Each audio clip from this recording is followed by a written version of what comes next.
Kamusta na si Basilio? Tinubos ko na po siya sa piitan gaya ng inyong ipinautos sa akin. Sinabihan ko rin po siya na pumunta dito ngayong umaga. Bueno, iwan mo muna ako dito at kapag dumating si Basilio ay papasukin mo siya.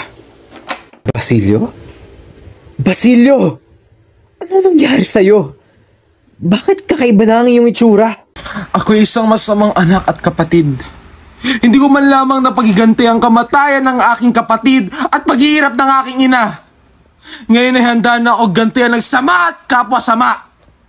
Ako'y nakalaang maglingkod sa inyo kasama ng lahat ng sawing palad.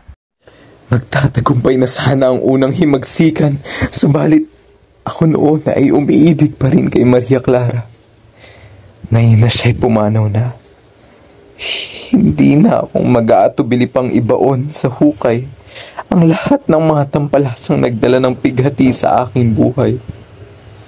Lahat ng inabuso at binaboy, ang aking ama, ang iyong kapatid at ina na sina Crispin at Sisa, ang matalik kong kaibigan na si Elias, si Huli, lalong-lalo na si Maria Clara.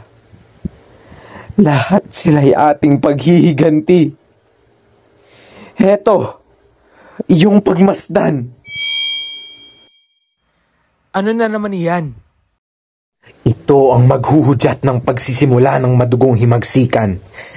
Mamayang gabi ay may magaganap na piging na dadaluhan ng maraming marurungis na tao. Ilalagay ang lamparang ito sa gitna ng hapag. Kapag lumamlam ang liwanag, itataas nila ang mitya na magpapagalaw sa mekanismo sa loob nito na magpapasapog sa dinamita. Nitroglycerina? Isang dinamita? Walang buhay na dapat itira. Ang lahat ng dumi ay dapat linisin. At hindi lamang ito basta-bastang nitroglycerina. Ito ay likha sa mga luhang naipon at puot na kinimkim. Kung ganon, ay hindi na pala ako kailangan?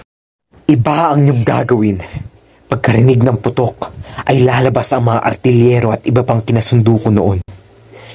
Pupunta ang lahat sa lugar na kinaroroonan ni Cabezang Tales sa Santa Mesa.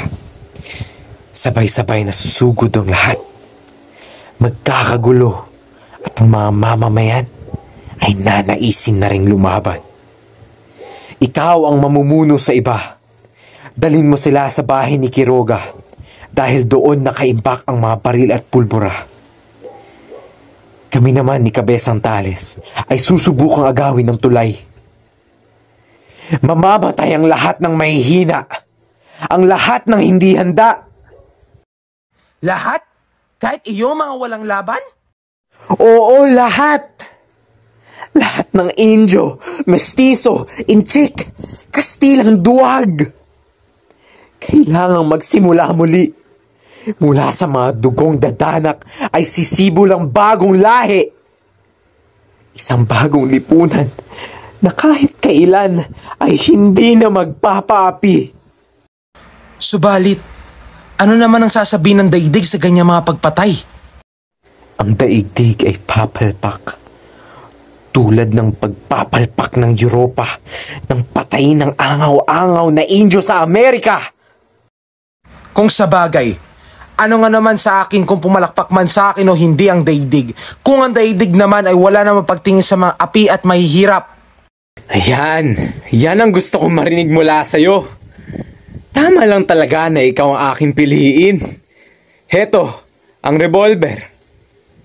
Sa ganap na ika-10 ng gabi, na magtungo ka sa simbahan ng San Sebastian para sa huling tagubilin. Sa ganap na ika-9 naman, ay dapat na lumayo kayo.